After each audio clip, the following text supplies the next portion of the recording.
અમરેલીમાં કોંગ્રેસની સભામાં પ્રતાપ દુધાતનો વાણી વિલાસ અને અમરેલી સાવરકુંડલાના ધારાસભ્ય અંગે પ્રતાપ દુધાતે એક નિવેદન આપ્યું.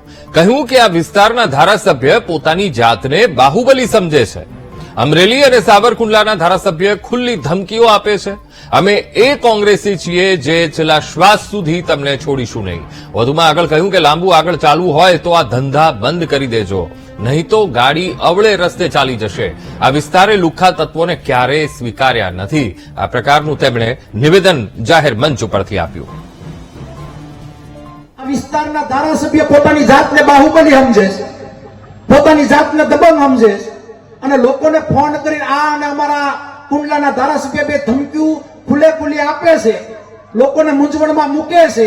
પણ અમે એ કોંગ્રેસી સહી કે છેલ્લા શ્વાસ સુધી તમને મૂકશું નહીં, તમારા આકાવ સામે લડીએ છીએ અને તમારી તાકાત હોય એની બધાની સામે અમે લડવાનું કામ કરીએ છીએ. કારણ કે જનતા અમારી ભેગી છે. લાંબા ગાડાએ જવું હોય અને લાંબુ આગળ હાલવું હોય તો ધંધીના બંધ કરી દેજો, ને પાટો પાછો કઈક બીજે વિયો જાય, ગાડી કઈક અવળે રસ્તે વહી જાય. કારણ કે આ જિલ્લાએ દબંગ લુખેશને કોઈ દી સ્વીકાર્યા નથી. આ તમે ધંધો કીધું આ ધારાસભ્યો હાજરો. તો અમરેલીમાં કોંગ્રેસની એક સભાનું આયોજન કરવામાં આવ્યું હતું અને જાહેર મંચ ઉપરથી પ્રતાપ દુધાતે વાણી વિલાસ કર્યો અને સાથે સાથે અમરેલી સાવરકુંડલાના ધારાસભ્ય અંગે એક નિવેદન આપ્યું. નિવેદન આપતા તેમણે કહ્યું કે આ વિસ્તારના ધારાસભ્ય પોતાની જાતને બાહુબલી સમજે છે.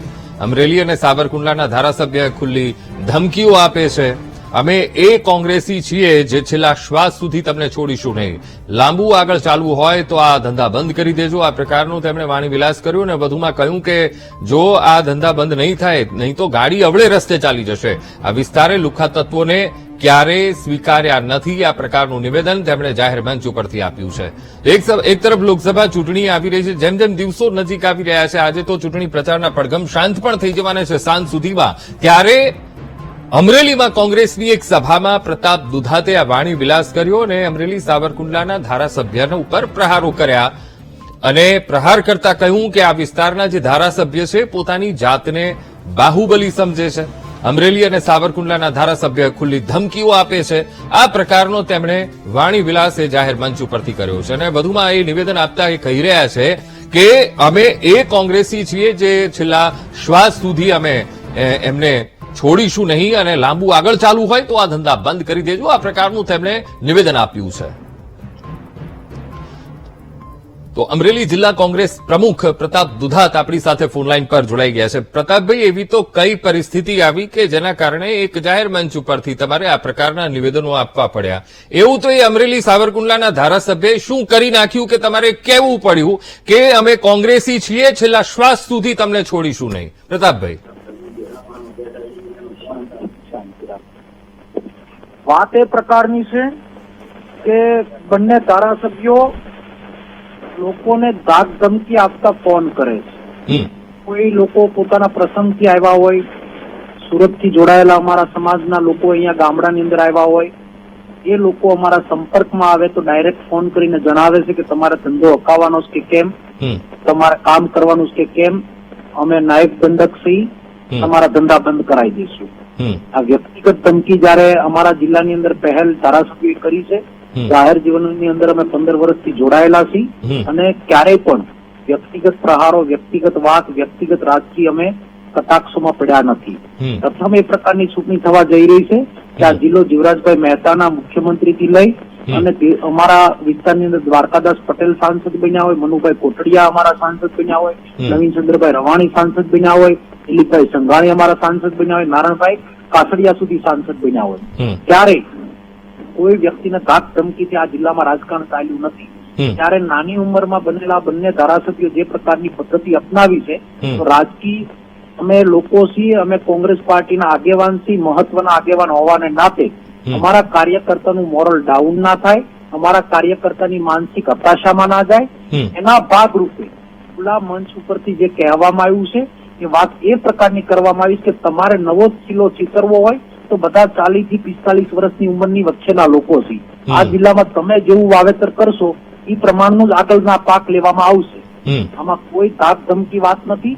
જે એ લોકોએ શરૂઆત કરી તેનો મેં વળતો જવાબ આપ્યો. અચ્છા પ્રતાપભાઈ, આ લોકસભા ચૂંટણી આવી અને ત્યારથી આ આખી ઘટનાક્રમ આખો શરૂ થયો છે, જે આપ કહી રહ્યા છો કે ભાઈ ધમકાવી રહ્યા છે, બહારથી આવે છે અમારા ત્યાં, એ લોકોને ધમકાવે છે. લોકસભાની ચૂંટણીમાં પ્રતાપ દુધાત જાહેર જીવનની અંદર 15 વર્ષની અંદર 3 ધારાસભાની ચૂંટણી લડ્યો. હા. ક્યારેય કોઈ આમ જનતા માટે, કોઈ કાર્યકર્તા માટે, ક્યારેય ભાજપ માટે, ક્યારેય કોઈ સામાજિક લોકો માટે. સિંગલ વાર તમે મારા ભૂતકાળના ભાષણો કાઢજો અને જોઈ લેજો. સિંગલ વાર ક્યારેય કોઈ વ્યક્તિને નુકસાન થાય, કોઈ સમાજને નુકસાન થાય એ પ્રકારનું જાહેર જીવનમાં જીવવાનો પ્રયત્ન નથી કર્યો.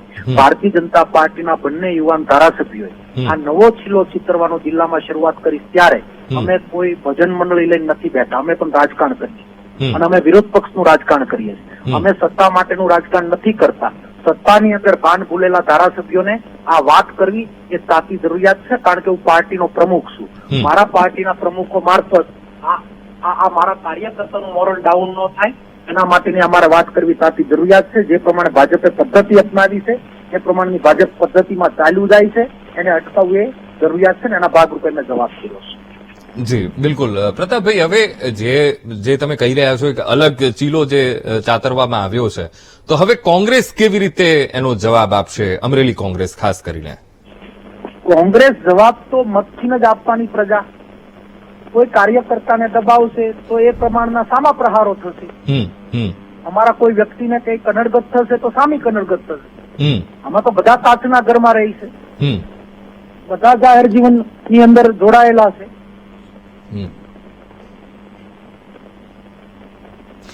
પ્રતાપભાઈ, ખાસ કરીને જે ઉમેદવાર છે, પ્રતાપભાઈ જે ઉમેદવાર છે, લોકસભાના ઉમેદવાર છે, એમણે કમા સાથે પણ એમની કમા સાથે સરખામણી પણ થઈ છે, એ કેટલી યોગ્ય? પ્રતાપભાઈ, એ તો રાજકીય મુહાવરાના ભાગરૂપે જાહેર જીવનની અંદર ભાષણો આ પ્રકારના થતા હોય.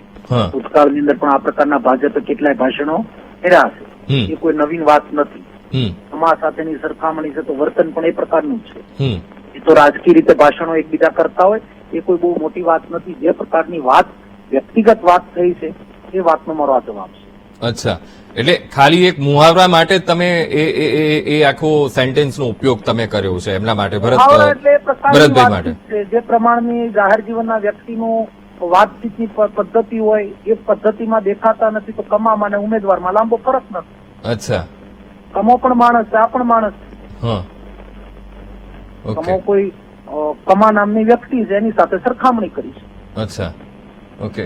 પણ આપે જે રીતે કહ્યું કે તમે જૂના ભાષણો કે જૂના નિવેદનો ઉઠાઈને જોઈ લો, પ્રતાપભાઈ ક્યારેય એ પ્રકારનું વાણી વિલાસ નથી કર્યો કે એવી રીતે કોઈ પ્રહારો નથી કર્યા. હંમેશા નૈતિકતાની એક અંદર રહીને પ્રતાપ દુધાત લડ્યા છે અને બોલ્યા છે. ત્યારે અહીંયા કેમ આ પ્રકારનું? તમને ખુલાસાવાર વાત તો કરું છું કે અમારા આવેલા મહેમાનો, અમારા આવેલા લોકોને ડાયરેક્ટ ફોન કરીને એવું કહે છે કે તમે ત્યાં શું લેવા આવ્યા? પ્રતાપ દુધાત કોઈના ઘરમાં દાખલા તરીકે જમવા જાય, ચા પાણી કરવા જાય તો એ વ્યક્તિના ઘરવાળાને ડાયરેક્ટ ભાજપના ધારાસભ્ય ફોન કરીને એમ કે તમારાથી એને કેમ બોલાવાય? આ જવાબ તો એને કરવો પડે ને. Okay okay okay okay. Pratapbhai, સાધુ સંત કે ભજન મંડળી લઈને તો નથી બેઠા, અમે રાજકારણ કરીએ છીએ, એને જવાબ તો આપવો પડે ને. Okay okay. પ્રતાપભાઈ, આપ અમારી સાથે જોડાયા, વાતચીત કરી તે બદલ આપનો ખૂબ ખૂબ આભાર.